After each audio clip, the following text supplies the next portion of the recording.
Shulamite, he had a niece, Esther, whose parents passed away when she was young and was raised by Mordecai.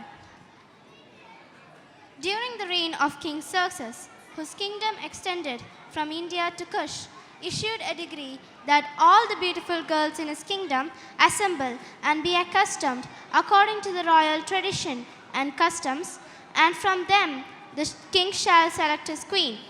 Mordecai wanted Esther to participate in the pageant. Esther, King Xerxes issued a decree where he is holding a pageant to select the future queen of his kingdom. But keep in mind that the fact you are a Jew should not be disclosed in any way, for we are not much favored in the kingdom. Yes, uncle. I shall participate and will keep in mind all what you said. Please pray for me. Esther did as Mordecai instructed and participated in the pageant. She was perhaps the most beautiful among the ladies in the pageant that the king fell in love at first sight and decreed she will be his queen. There was a cabinet minister named Haman among the king's council who hated and despised the Jews and plotted to have them killed. The king had elevated him to the highest rank among the council of ministers. The servants at the king's gate bowed down before Haman as the king had so decreed, except Mordecai. When Haman came to know about this and that Mordecai was a Jew, he was furious and began plotting Mordecai's death and of the Jews in a single day. Haman one day approached the king and plotted against the Jews living in the kingdom and requested that a decree be issued to end the Jews. Your Majesty, there is a certain people scattered and dispersed among all the people in all the provinces of your kingdom. Their laws are different from those of every other people, and they do not keep the king's laws. So it is not to the king's profit to tolerate them. If it pleases the king, let it be decreed that they be destroyed. And I will pay 10,000 silvers into the hands of those who have the charge of the king's business, that they may put it into the king's treasuries. Keep the money and do with the people as you please. The king agreed and gave Haman his signet ring to issue the order and implement it. So Haman started issuing false decrees and sent them over all the kingdom. Mordecai also came to hear the news and tore his robe in anguish and put on sackcloth and ashes and went out into the midst of the city, and he cried out with a loud and bitter cry. Hearing the decree, there was a great mourning among the Jews. Queen Esther was informed of the Jews by her messenger. She tried pacifying Mordecai by sending fresh robes so that he may take off his sackcloth. But Mordecai refused, and she returned with a copy of the decree and asked her to approach the king and beg his favor. If anyone goes before the king without being called, will be put to death, except the one to whom the king holds out the golden scepter. But as for me, I have not been called by the king these 30 days.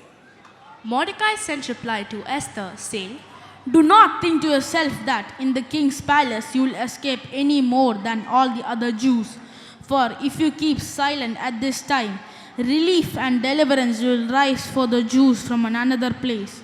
But you and your father's house will perish.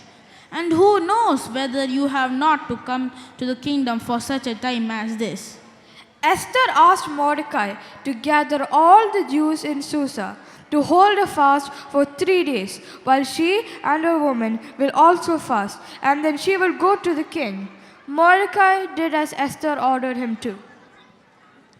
Esther stood in front of the king's quarters, while the king was sitting on his royal throne. When the king saw Queen Esther, she won favor in his sight, and he held out to Esther the golden scepter that was in his hand. Then Esther approached and touched the tip of the scepter. The king asked, What is it, Queen Esther? What is your request? It shall be given to you, even if it is half of my kingdom. If it pleases the king, let the king and Haman come today to a feast that I have prepared for the king.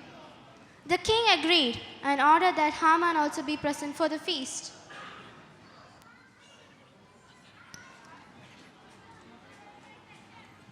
That night, the king could not sleep and asked for the book of memorable deeds, the Chronicles, and was read before the king.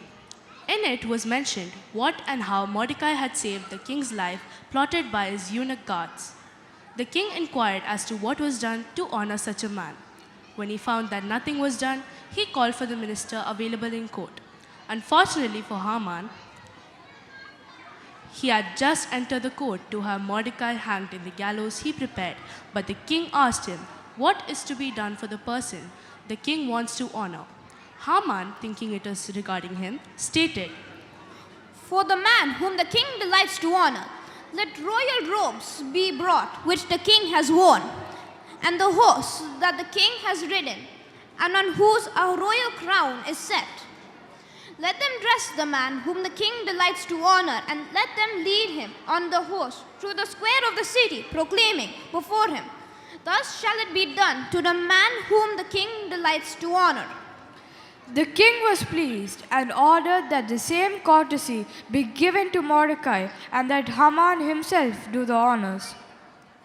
Haman became sad and devastated, but he had no choice but to do the king's bidding, and Mordecai was honored publicly by the same person who wanted him dead.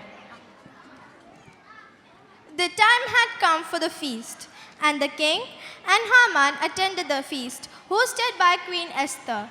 King once again asked the queen what she wanted, and the queen pleaded before the king. O king, and if it pleases the king, grant me and my people's lives, for we have been sold to be destroyed. King demanded to know who had plotted such a devilish plan, to which queen pointed to Haman. Haman was terrified of the king and queen, and when the king left in anger briefly to the courtyard, Haman pleaded with Queen Esther for his life. As the king returned, he saw Haman was on the same couch as his queen was and asked, Will you even assault the queen in my presence, in my own house? As the words left the mouth of the king, the guards covered Haman's face and moved him away from the queen. The king came to know that Haman had built gallows to have Mordecai hanged to death, and the king, in his rage, ordered that Haman be hanged in that very same gallows. Haman was thus hanged, and the wrath of the king was calmed. The king in return gave Esther the house of Haman and to Mordecai, having known from Esther what he was to her. Gave him his signet ring, and upon queen's pleading, gave authority to Esther and Mordecai to rewrite whatever decree Haman had made against the Jews. And in every province and in every city, wherever the king's command and his edict reached, there was gladness and joy among the Jews, a feast and a holiday, and many from the peoples of the country declared themselves Jews, for fear of the Jews had fallen on them.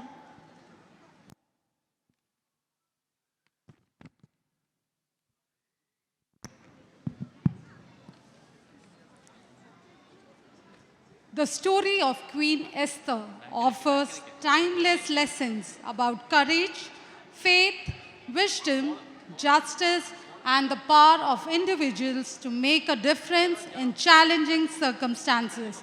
Let's upskill ourselves with these qualities to go proficient and grow in faith and be a blessing by enjoying God's promises, providence, by complying to God's protocol, just as God wants us to be.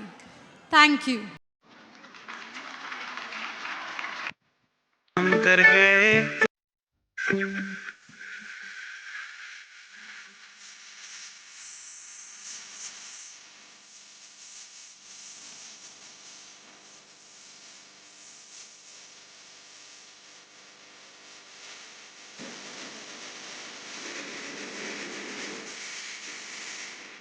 Yes.